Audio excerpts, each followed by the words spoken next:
Hello my friends, it's the Game Boy Geek here. Today, we find ourselves centuries in the future, where scientists have been experimenting with fusion technology, inadvertently causing the sun to go nova. Now you'll be managing your crew's population as you mine for resources and research technologies that help you escape into the greater Milky Way. Nova, Race from the Sun, is for 1 to 4 players, with an expansion adding a 5th player. It's for ages 8 and up, takes 45 to 60 minutes to play, and is published by First in Heart. Now today, we'll be doing a rule school where I'll teach you how to set up and play the game so that you don't have to read the rulebook yourself. Now I've placed timestamps below me in the description of this video, just in case you want to jump to a specific section of the rules. Let's get started.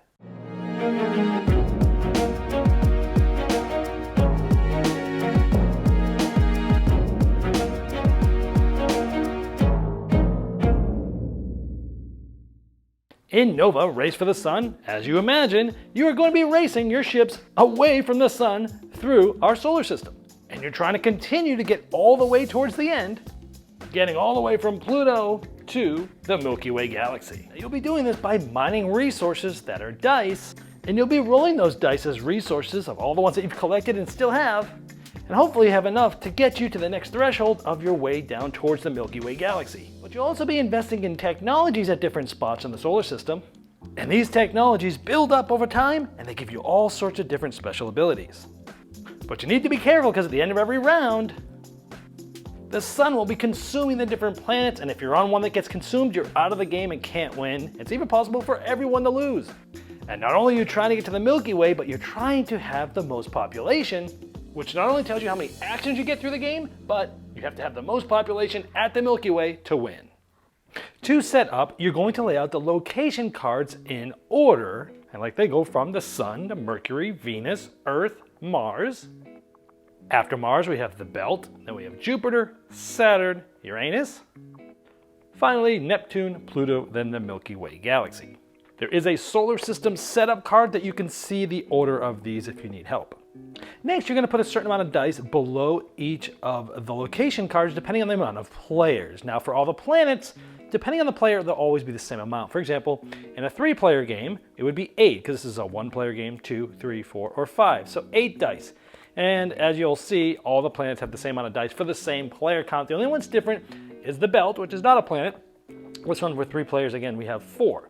So depending on the amount of players, you'll just put that many dice below that location. And notice there is a lighter blue that has some sparkles on it, and a deeper blue, which is for the Neptune. Now there are some 4-sided Perpetual Resource Dice. You can place these off to the side for now. Next, you'll find the technology cards. Now on the back sides of them, like this, you'll notice that there is a picture of the corresponding planet that's in that location, Mars for example. And you'll shuffle up all of the ones for a specific planet, and you'll place a certain amount of them, depending on the amount of players, face down. Again, in this case, we're playing a 3-player game, so it would be 3. So 1-player game would be 1, 2-player game would be 2, and so on and so forth. Earth in a 3-player game is just 1, for example. The Belt is always 1. But as you can see, some of the planets that go further out, there's actually less cards there. Each player will get a player board. In this case, there's a green outer ring there. This is for the green player. They're going to take their population marker, that looks like this, and they're going to place it right on the 50 of the crew population track where it says start. You're going to give each player a hack token that will go right there. Now, each player's ship will start on Earth. The object of the game is to get your ship all the way to the Milky Way and be in first place by having the most crew population at the end of the game. Remembering that your crew population is the top track on your board. Now you're going to decide who is the first player, and that player is going to move up 1 space on their population track. Now turns are going in clockwise order, and you're going to be taking a certain amount of actions depending on where you are in this range. If you look at your crew track here, your population, you have a blue section, there's some yellow sections, and then there's some red sections. And you'll see here, depending on which section you're in, you'll get 1, 2, or 3 actions. So since we're in the blue section, we're healthy, we'll get 3 actions. And here's all the actions that you can do. So let's go over all of these in detail. And when you mine, you simply take 1 die of the planet that you're on. So we're going to take any one of these green Earth die. By the way, these numbers mean nothing now because you're going to take these dice and you're going to be rolling them later. So you're going to take that dice and you're going to put it under your resources like this. And again, it doesn't matter what number it's on because you're going to be rolling these. Now you can notice that there's only 9 spaces. You can only hold 9 of these. If you had 9 dice and you got another one, you would exchange one for anyone that's already here back to that planet. So let's talk about a different action, research. Now normally when researching, you get to gain a technology card that is at your location. Now Earth only has one of them. Earth is a little bit special because each location has an ability. Like this one says, you cannot research new technology. Only the last ship to leave Earth and go to Mars is going to take this technology. So that's the way that Earth works specifically.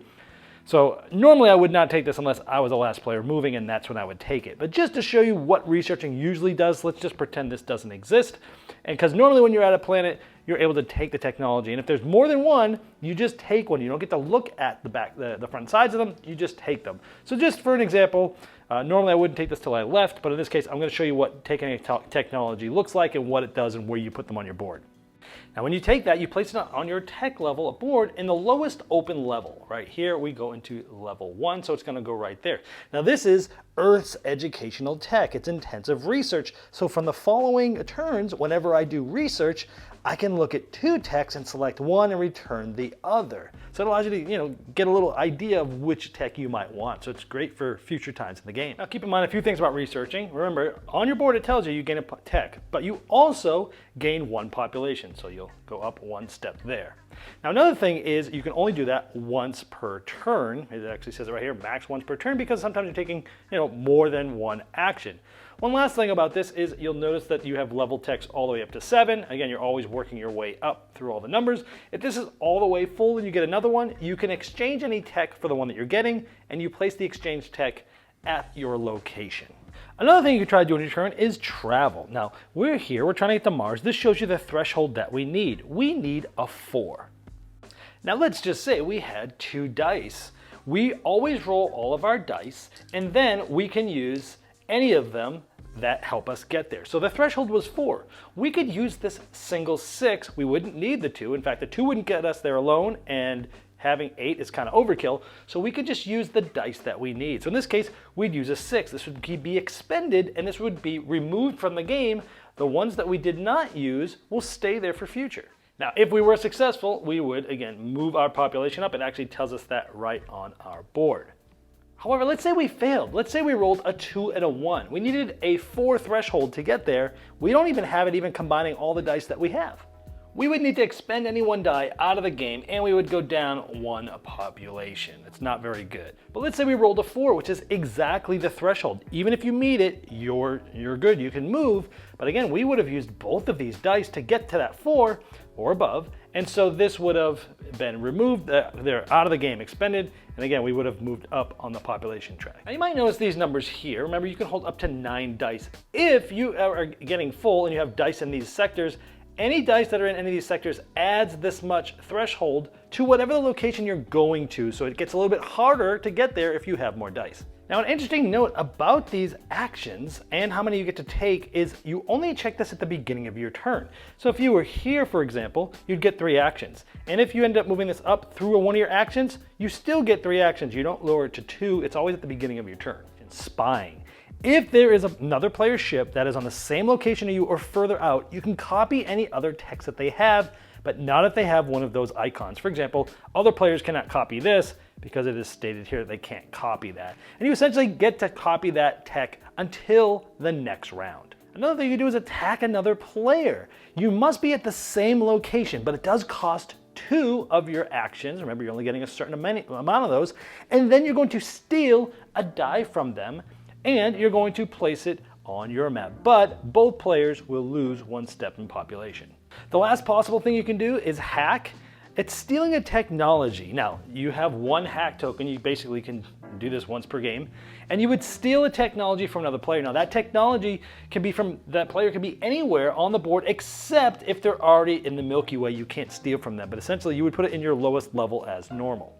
Now, at the end of the round, once all players have taken their actions, the place closest to the sun is going to flip. Unless you want to play beginner mode, and if you play beginner mode, then you actually flip the sun instead, and then you work your way up. This is sort of a timer or a clock of the game, because next round, Venus is going to flip, and if this player does not move off Earth, they're going to get consumed by the sun's corona, and they are essentially out of the game. And it is possible for all players to lose if all of them have been consumed by the sun's corona.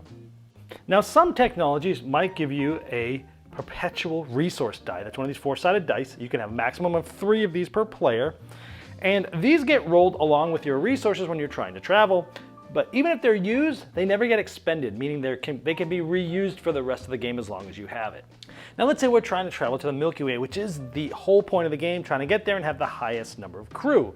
Now this has a threshold of 12. Now, so you either need 11/7 tech or additional resources. So by default we need 12. Let's talk about what this means. Now let's look at our board here. 7 tech would have us all the way filled, right? So we would need 12 if we had 2 more technologies, but we don't. So only the penalty of the lowest tech not filled, which is the +6 shown in red, gets added to the threshold needed to get to the Milky Way. So it's the standard 12 plus that 6, so we need to roll an 18 from our resources in order to get there. Now let's say we did make it. If for the first ones there, we'll just be in first place. However, let's say on a future turn, there's a blue ship here, and they get into the Milky Way. You will compare your crew population between the ships that are already at the Milky Way galaxy. For example, let's say we are here at 70, and let's say we're higher than the others. So again, if we had more than blue, blue would go to second place. If it was vice versa, it would get swapped. And if they were tied in population, they would roll the rest of their resource dice, and whoever has the most after that would be ahead of the other one. Now, this will continue taking turns until either all ships have been either made it to the Milky Way or been consumed by the sun's corona. At that point, the game ends, and whoever's in first place here will win the game. But again, it is possible that all players might get consumed by the sun and all players lose. Also keep in mind on the back of the rulebook, there is an FAQ section for all the frequently asked questions that you can familiarize yourself with before you play. Now when setting up for the solo game, you'll notice that each location you only place 1 tech. However, for each of the planet's techs, you need to go through and find the ones that have this little 1 on these backsides.